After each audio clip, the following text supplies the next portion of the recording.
All music producers struggle with the same problems. The sound not being at pro level, poor mixes and masters, finishing tracks, spending too much time finishing them and not having their own style. Today we're going to overcome these problems, and to do this we have to learn from the fastest man in the world himself. Usain Bolt! Usain Bolt! Usain Bolt! Usain Bolt. What does he have to do with music, you might ask? But don't worry, all of this will make sense in a moment. I watched all of his runs and interviews and I found 5 incredible tips that relate to music producers, which I call the START formula. S stands for sound design. Sound design is like training. Nobody in the Olympics would go for the world record on their first try. They would put thousands of hours beforehand in their training, improving bit by bit, consolidating their muscle memory and overall strength. And that's what sound design is for producers. Get to know your VSTs, your DAW, try new sound design tricks, go to record some Foley of your kitchen or even your cat meowing. I generally allocate 1 or 2 days per week for my sound design sessions. Just trying to swim in the sound, create something appealing to me, and the most important part is saving the progress. Save the presets you've been working on or export the samples you created. This will help to build your own library of sounds and it will be a necessary step for creating your own style, but more on that in the last tip.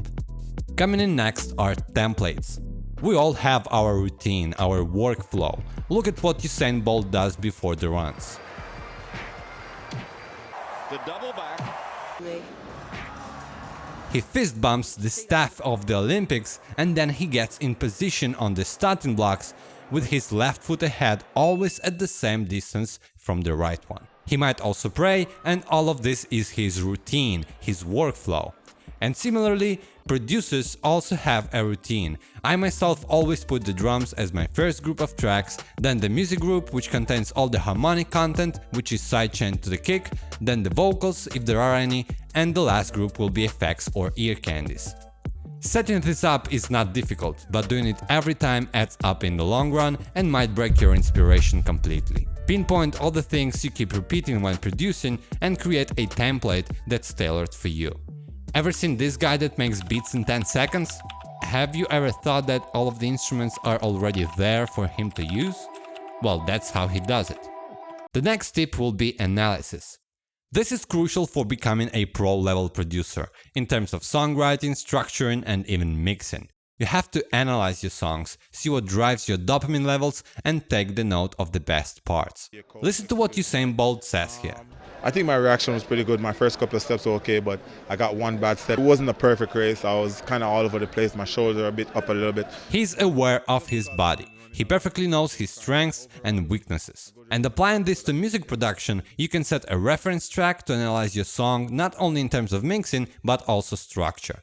You also can get feedback from your friends or ask them which is their favorite song and what's the part that they like the most, and then analyze what is that makes it so appealing to them.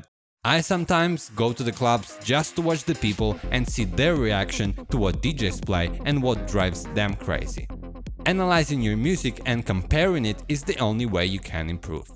Now that we trained, we built our routine, improved our performance, it's time to set a new world record, right? Well, there is another thing to have in mind before start running, and that's having a nice rest. Imagine Usain Bolt running 100 meters back to back just before the official race. He would be exhausted and probably lose. That's why athletes rest before competing. They think about something else, they save their energy just to unleash their full potential in the official run. When I get to the start line, I tend to try to think about everything except racing at the time. I try to figure out if I'm going to go out the night before, what I'm going to have for dinner. I try to distract myself from the actual race. When we produce, we could feel overwhelmed. Maybe inspiration is gone, every idea we start is bad, and we never will be as good as the others. Emptying your mind is healthy. You could go for a walk, read a book, take a nice vacation, finish Witcher 3 another time, take a nice rest, save energy, get inspired by the world around you, and the next time you'll fire up your DAW, you will be so excited to create and express yourself that everything else won't even matter. By the way, I have a present for you, a bunch of free samples, my crunchy drums and a giant 808 pack with 50 plus samples and more serum and vital presets. Subscribe to this channel and comment DM me so I can send you the pack. Let's bring this channel to 1000 subscribers, shall we? Now that everything is in place, we trained our body for a long time, we're well rested, the form is at peak level, we know our strengths and we not fear our weaknesses, we set ourselves on the starting blocks. The gun is fired and our job is to transfer all we learned into our best run. Transfer, thrive, transcend. You already did what had to be done. Unleash your creativity and everything else will fall into place. The samples and the presets that you saved will define your style, your personality, your sonic palette. The template you created will give you the speed boost you need. The structure will flow like blood flows in your veins. And this will be your world record. Your music is the statement that you exist in this world. The emotion that you convey will inspire people for greatness way after you leave this place. Your creativity, your vision. And this is not the grand finale. This is one more step to freedom.